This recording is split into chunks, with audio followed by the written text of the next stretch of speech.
It's wonderful to be here, having served as one of the pastors at St. Leo's. And it's wonderful for you as members of the parish for all that you've done through these 50 years. Something happened in the beginning of the pastorship of Father Deller, a young, vibrant priest. And no sooner did he become pastor, he became sick with brain tumors. It was a sad thing to happen for Father and for the parish, and yet, in a sense, it was a blessing.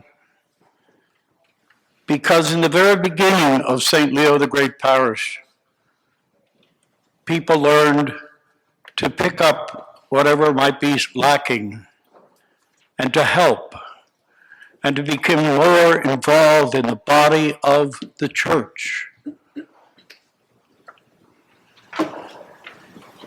18 years Father was here. And when it started, there were the stories of so many who are still here, who farmed the land, who raised cattle and hogs and corn and tobacco to help pay in the beginning. The buildings weren't here. How appropriate the parish started in a barn out in Silver Springs, called euphemistically the rustic barn. And so many priests came to help, local priests, the Redemptorist fathers, so many helped. The one thing that struck me when I first came here in 1967, I can't remember the exact date, in 81, was the capability of the laymen in this parish, the ability to carry on, to run organizations, to know how to fill in when the pastor wasn't able. Bishop Leach started this parish and established it in 1962. And he had a reason for calling it St. Leo the Great and for calling it St. Leo. His middle name was Leo, George Leo Leach. And the original baptismal font, which I used for many years, was the baptismal font in which he was baptized in his home parish of St. Leo up near Scranton. And he gave it to the parish, and we used it for so many years for baptisms in the old church until we got the new one. He said when he founded the parish, "I gave you a good patron." St. Leo called the Great. There are only two others, recently Pope John Paul, and so named the Great. And he was at a pivotal time in the parish, in the world, as leading the church as Pope. He had great ability, great humility, and he was the answer at the time for the church. He's praised in history, not only as a practical man who was a good ruler, but as a holy pope. When this parish started, I can remember the stories that were told of the hard work of so many lay people, the good sisters of St. Joseph. Then later, when they weren't able to fulfill because of lack of vocations, we had Sister Dorothy as the one religious teacher, sisters of the church. And so we lost the nuns, but we gained so many wonderful teachers dedicated to teach our children. We had so many wonderful lay people who taught religious education. I know when I came here, it was easy because there were so many workers, so many volunteers, so many who sacrificed their time and their talent and their money. And I can remember the bishop saying, I want you to build a church. Because for 25 years, the church was still in a temporary gymnasium. But I saw within the parish the love they had for their pastor.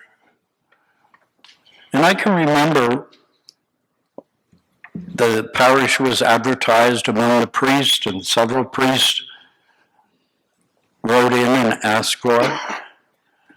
And I can remember having said to Bishop Daly several years before when he said, I'm going to retire Father Deller. I said, well, if you do, please prepare him for it. Because he's so attached to those people and they're so attached to him. I don't know how much he prepared, but it came as a shock when Father was retired. I can remember working very hard on a homily for that night, having known that there were 1,500 signatures of asking that Father Deller be kept here.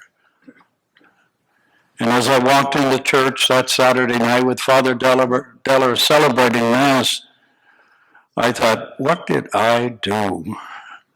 I was a little afraid because there were many of men standing in the church over in the gym with their arms folded. And I don't think they were happy with Bishop Daly, and surely not with me.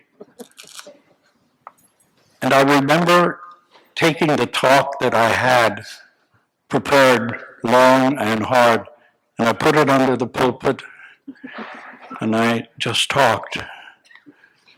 And I asked God to tell me what to say. And I remember speaking to the people, describing how a parent would react to a second child. Would they love the first child less? There's always room for more love.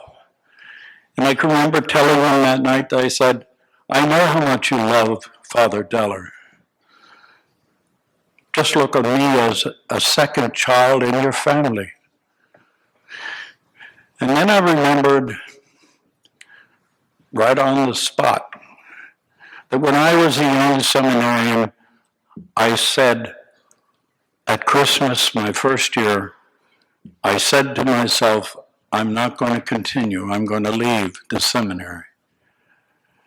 I had a lot of reasons, and then finally, one day in Christmas vacation, a seminarian friend of mine who went to school with me, he said, I want to go visit my sister in Williamsport, and on the way I want to stop and visit a priest. I said, okay. And when I went with him, the priest was a young man taking care of 3 parishes with a sick pastor, and he was so vibrant and so zealous and so hardworking. That visit changed my mind. I was so inspired by that man. And the irony of it was, here I was in the pulpit, ready to take his job. And I was deeply moved by that. And I remember saying that he inspired me. I hoped that we could work together. And I think we did, along with the hardworking people. And I looked to the staff that was here over the years. I was here 27 years. So Father Deller, Father Sullivan, and Father Hahn. And I don't think we could have done the job in any way as well as it was done if it weren't for the people who were here before this congregation and have passed away. There's a sense of togetherness, a sense of volunteerism, a sense of sacrifice. How important that word is.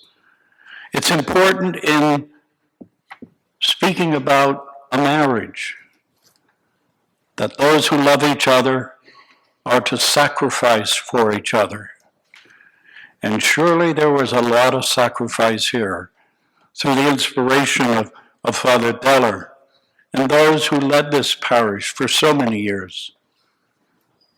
School boards and parish councils and finance committees, faculty, the Sisters of St. Joseph, the dedicated people here, still here. Sacrifice. In the marriage exhortation, it says, sacrifice is usually difficult and irksome. Only love can make it a joy. And surely at the root of so many people's motivation for their work in this parish was love. It was very evident. Sometimes we look good because so many other people made us look good by their work and their decisions and their help to keep a school open. And then when the sisters had to give up teaching in the school, lay teachers came. And lay principals running the religious education program and the laymen on the boards for the school, for the religious education, the RCIA program, the involvement of so many, the wonderful music programs in this parish over the years. Sacrifice. I don't know how difficult it was, but it was for some, but it was beautiful. The lifting of the minds and hearts of the people of St. Leo's through good music, the dedicated teachers of religious ed and in the school, the taking care of the sick, the visiting of the sick. I remember one of the priests said to me, "Why are you so busy?" I said, "Because we have a lot of things going on." He said, "Oh, I didn't start any of those things because it takes too much time." But there was such dedication and giving. And waited for 25 years till we got a church. And then we have the church now refurbished. It looks so beautiful. How proud we all can be of the beauty of our church and our worship center. And it called for sacrifice. I remember saying, I don't think in that first campaign we'll be able to get $500,000. And I remember them saying, "Yes, you will," and others saying to me, "Don't worry, it'll come." And we had over $1 million pledged in that first drive. And then a second one, and then I was sort of laughed to scorn by some of the parishioners. They said, "Hey, Father, no third one. Let the people who come after us help pay for it." And it made sense. And then the parish paid off its debt in 8 years. But aside from the material things and buildings, and gymnasiums, and all the other things that come with St. Leo's Parish. There is that sense of faith, which started at the beginning in a bishop who saw the renewal of his love for St. Leo the Great, and the many priests and religious and laymen who worked to build up this parish. I was wondering, I thought, whom do I talk about? Whom do I mention? Well, I do mention Father Deller. And he led so many wonderful people. And I had so many wonderful people helping me to look good in building this parish and the church, and the faith, and the hope, and the love for the Eucharist. And it was time for me to retire, and I knew that. I'd been here too long. And then Father Peter came, and I remember seeing him as a young man on a board at Catholic High and thinking, boy, he'd make a good priest. And he did. And so there are so many people to be thanked. But in your hearts, you know who you are. And it's a tribute to all the people who've gone before that you're here to celebrate. In a sense, God is saying, let's party. The best party we can have is the Mass. And then the reminiscence and the memories and the people who've gone before us and supported us and given us so much help of working together. Parish festivals and bake sales and all the other things. And the sacrificial campaigns. Looking forward to more things that will better the parish. So I'm not using a lot of names, but you all know in your hearts that you're grateful to God for what others have done along with you, so that we can say today, yes, it is the parish of St. Leo the Great. And how often I was proud to say, no, it's a parish that is great, because its people are full of faith and hope and love. And so there can be a lot of proud people today for all the good and the sacrifices and the love and the deep faith that carries on now and will continue. God bless the people of St. Leo's. God bless those who have served here. God's been good. And we have been good, all of us. And so we thank God. And I, as the homilist today, thank you and everyone who's gone before. Helpers, workers, time, talent, and fortune. It's an honor to be here. I'm grateful, and Father Deller is very grateful, and your present pastor can be rightfully grateful for all that you do for the honor and glory of God.